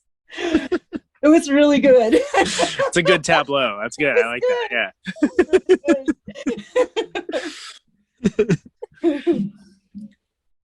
Yeah. Were the Clutch and COC fans down for what Sneak and Liz were throwing down? Were they friendly? For the most part, yes. Although we heard rumors that there was a faction of people who were just like incensed that we would be on this tour. How dare you? How dare you? How dare you be in this tour? I didn't hear too much of that, but I did hear someone say that, oh yeah, there were people who were just like, oh my God, I can't believe these people. Who do they think they are? What are they doing here? So, but mostly we got good response and had a great time. So yeah. Well, it's almost like also when you're, the bands want you there. It's like, well, your favorite band wants us to be here, so maybe you should. Exactly. Yeah. Exactly. Maybe you should take a lesson. Right. Have you ever had any other, and you've in your travels of the many shows, have you ever had any kind of just witnessing of amazing human moments, kind of thing, like maybe unexpected behavior, not necessarily just drunkenness or anything? I think that's everyone that's ever played in a band. Everyone, right? yeah, like everybody has a story of their guitar player curling up on the pavement outside the. I know it's not. It's yours is funny because of the people involved, especially when you know the people involved. But just more. I'm just talking about like being sojourners through people's lives in that certain and specific way that is playing live shows and being on tour. You can just be privy to some interesting stuff. You can see some bizarre behavior. The third act of a 2-act play. like what's happening right now? Yeah, I booked us a show in a weekend's worth of shows in Ridgeland, South Carolina, where we went. We didn't know anybody, and our van broke down, and we, through various connections, we hooked up with this guy who said he could fix it. But he had a back problem and he was addicted to Dilaudid, and he was really slow. Oh man, yeah. And so we ended up going home with his friends to their trailer, and we met this character named Dr. Fly, who invited us to stay over because we didn't have any, because Marty, his friend, was fixing our car, and we could stay at his house, and the club would let us play for 2 nights or whatever. And there was a panther that was running around the trailer park. Dr. Fly heated his trailer with a really sooty what are those kerosene heaters? Kerosene heater inside a tiny little trailer, and it was like smoking, kind of like, I don't know what he was burning in there. Was it really kerosene, or was it? Yeah, is that supposed to be doing that? Yeah. And one of the first things that happened was Dr. Fly came up to Yanni. This must have been after the show because he was familiar with us. And he said, he introduced his girlfriend who looked like she was of Mexican descent. And he says, he sort of hikes up his trousers and, yeah, I'll fuck a Mexican. You want to try her? Oh, wow. And then he's like, yeah. How exactly are you responding to that situation?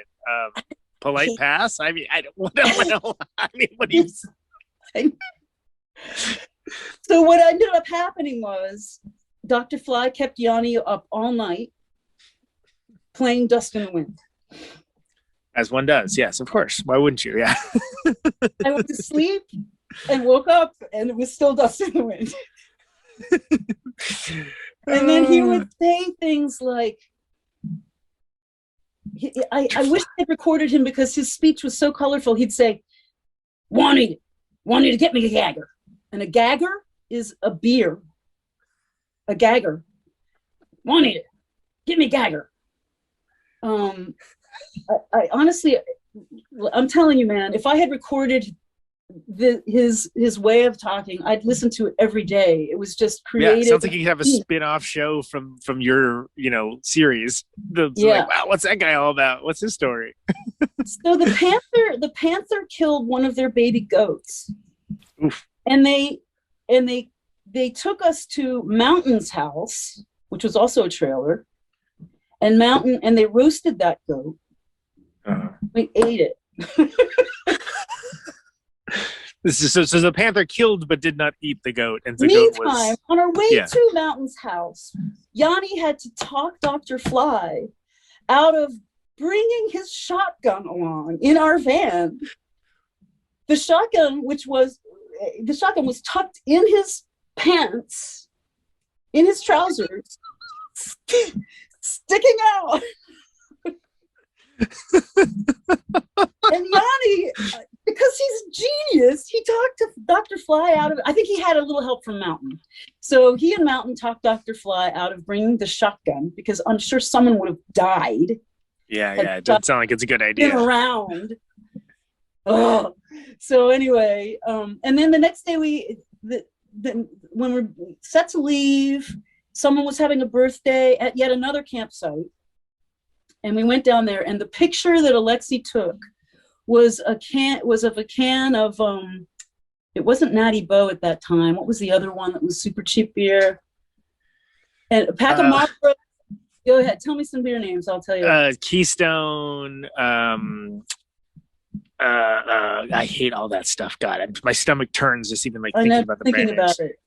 Yeah. The redneck equivalent of a Natty Boh and a pack of Marlboro across this picnic table with the faces of these people behind also smoking. So there's smoke rising from the table. And it was just, I remember saying at one point, well, if y'all aren't the rednecks, then where are they? And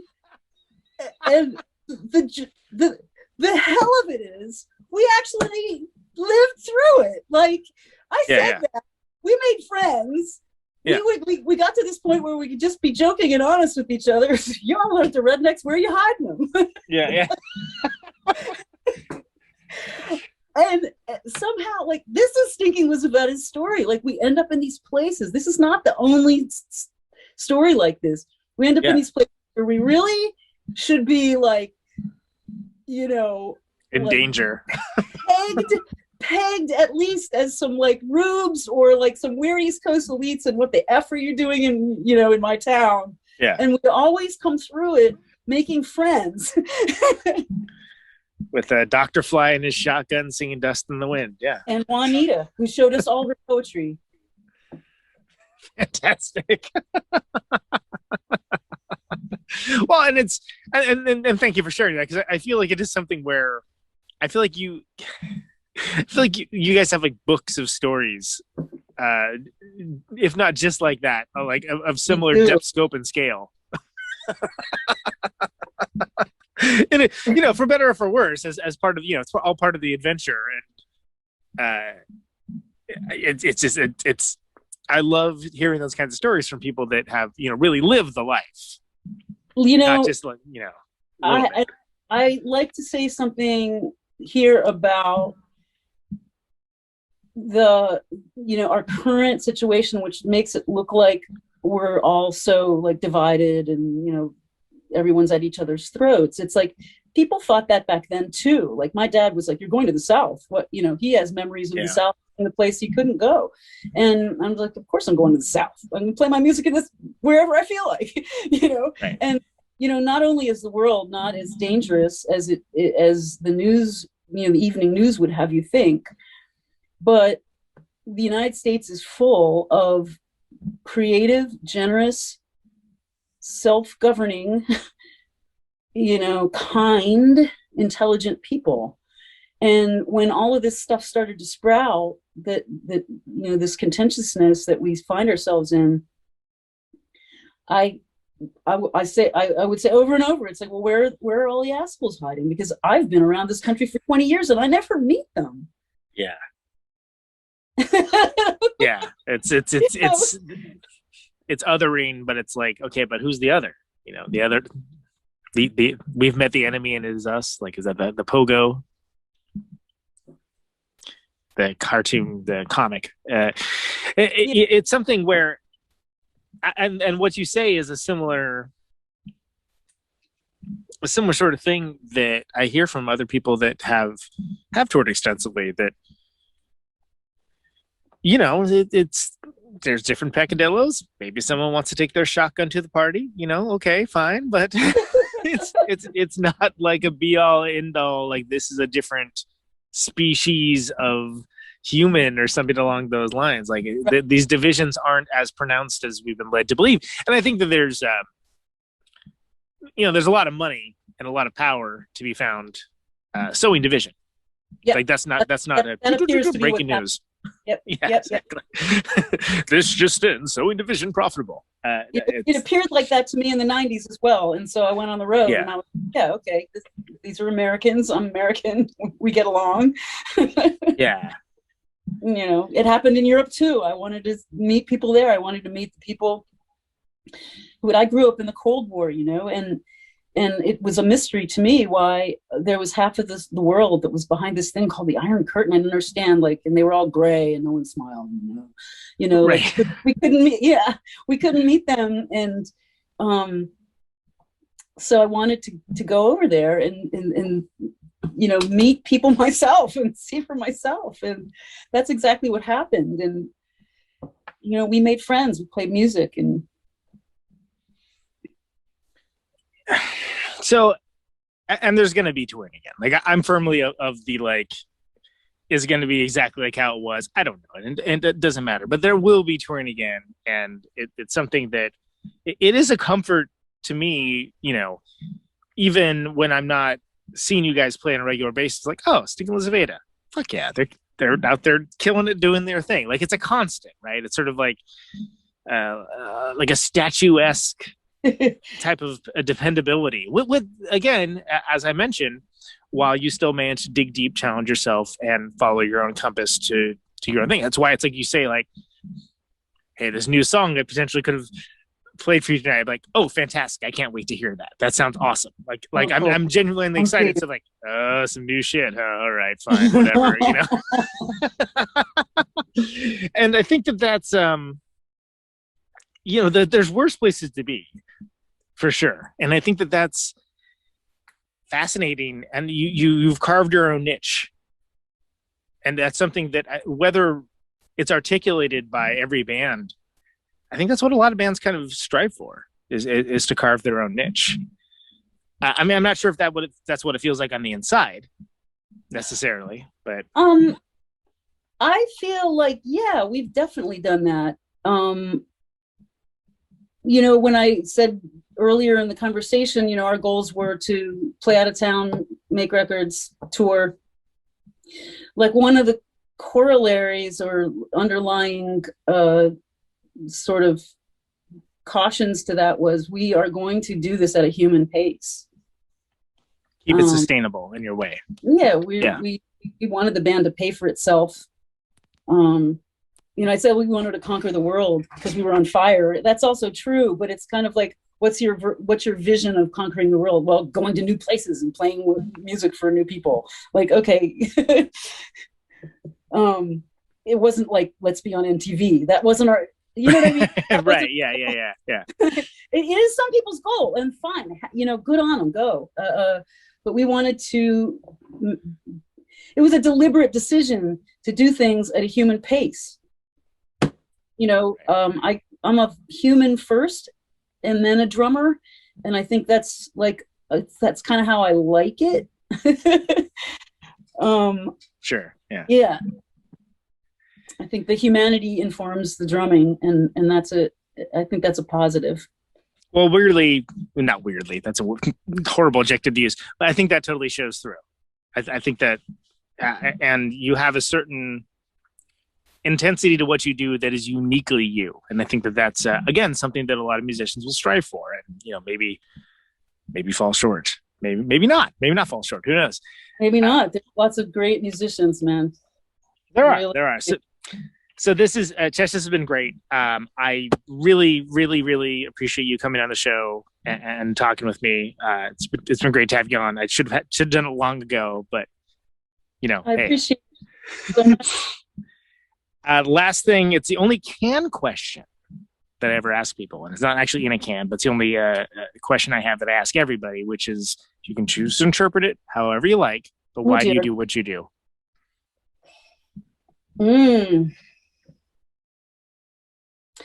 Well, playing live is like the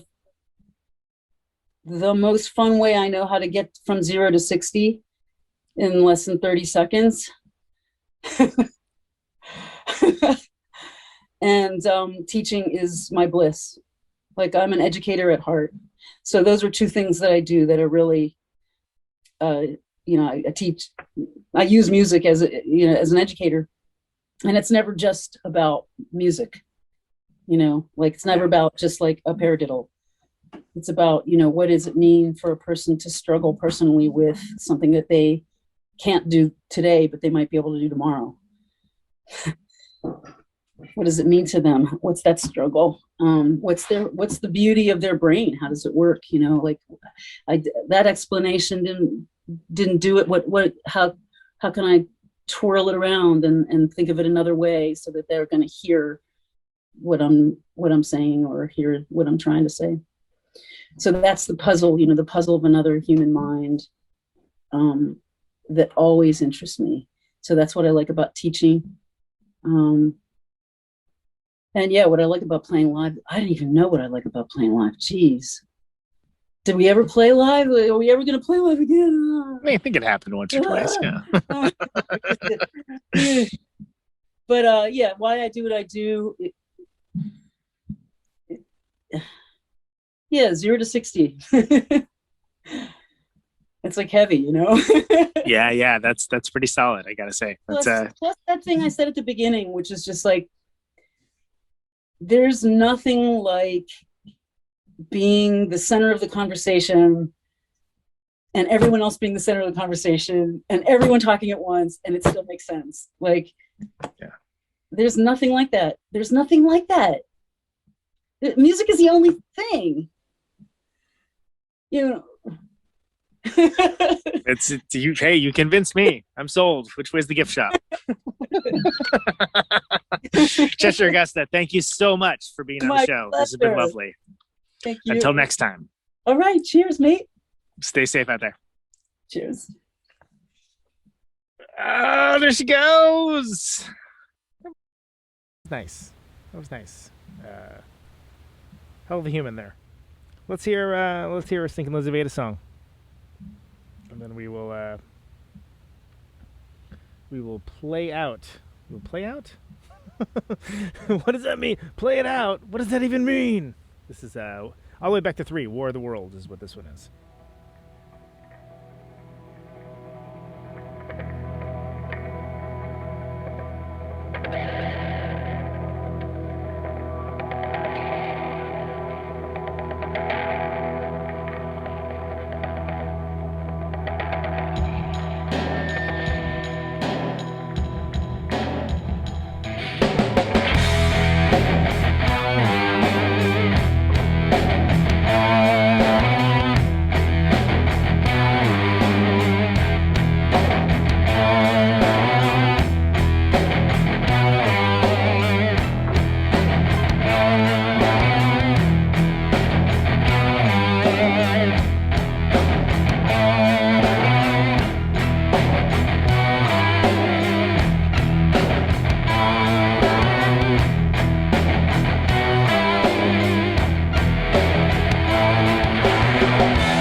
worlds. Stinking Lizaveta. It's Cheshire Agusta there. On ye olde drums. That was great. She's a badass. I'm really glad that we did that. Stinking Lizaveta official.bandcamp.com to check out their stuff. They're on all the all the normal things you think a band would be on too. I think. Thanks for listening, everybody. This has been Conan Neutron's Protonic Reversal. This show airs Thursdays, 8 Eastern, 7 Central, 6 Mountain, 5 Pacific. RadioNope.com. Say yes to no. As we come to the close of our broadcast day. Archives at protonicreversal.com.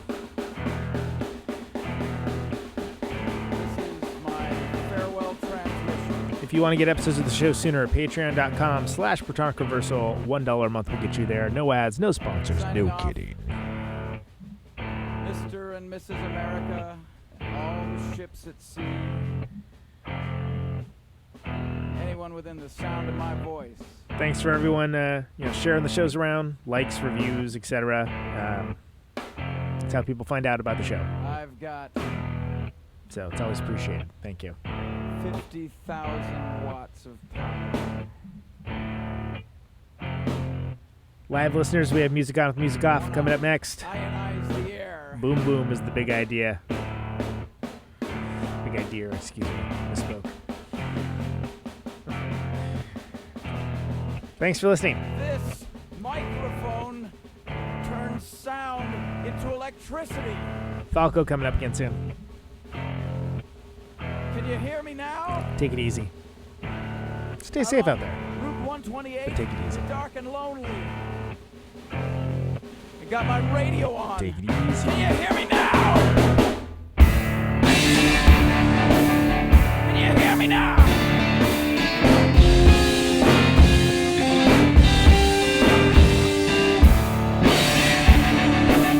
Can you hear me now?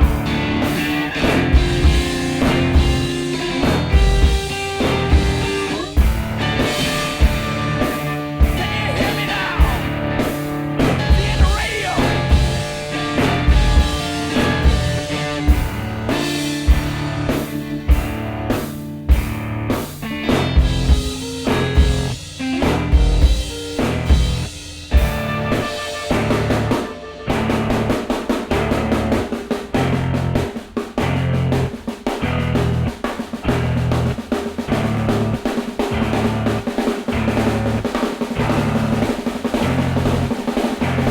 And that snare drum and that drum roll means we've got a winner.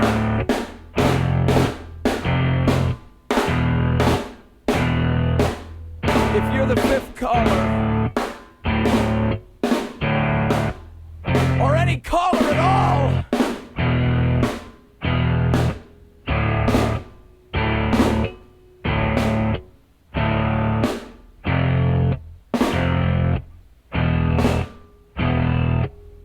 welcome to my top 10.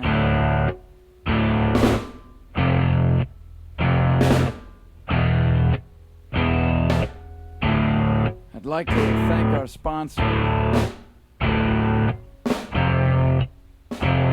But we haven't got a sponsor.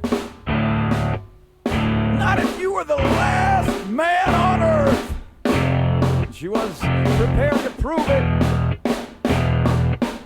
This one goes out to a special girl.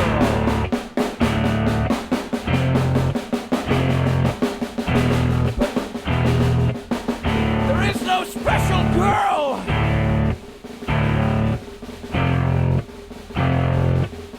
It's the end of radio. The last announcer plays the last record. The last what? Leaves the transmitter. Circles the globe in search of a listener. Can you hear me now? Can you hear me now?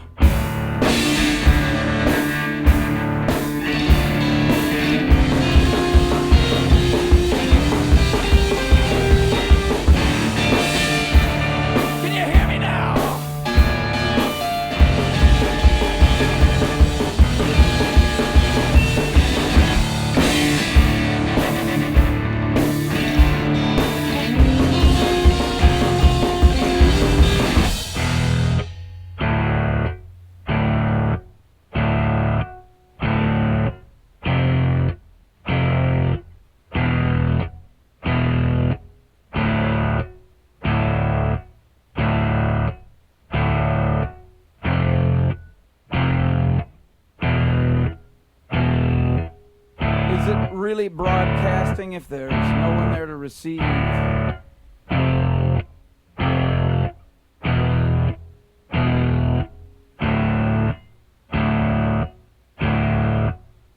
the end of radio.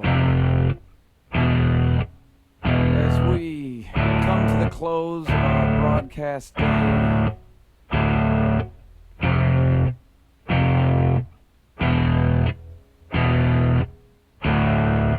got my radio on.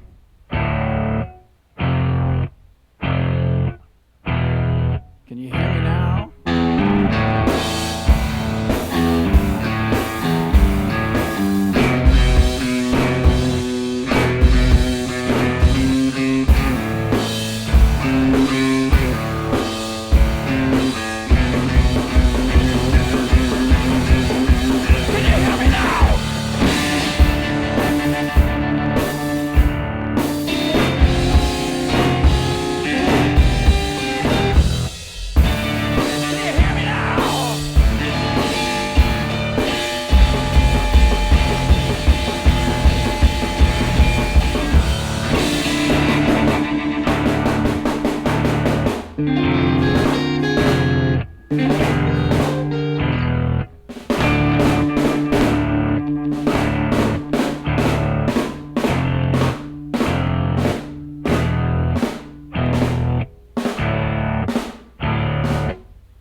This is a test!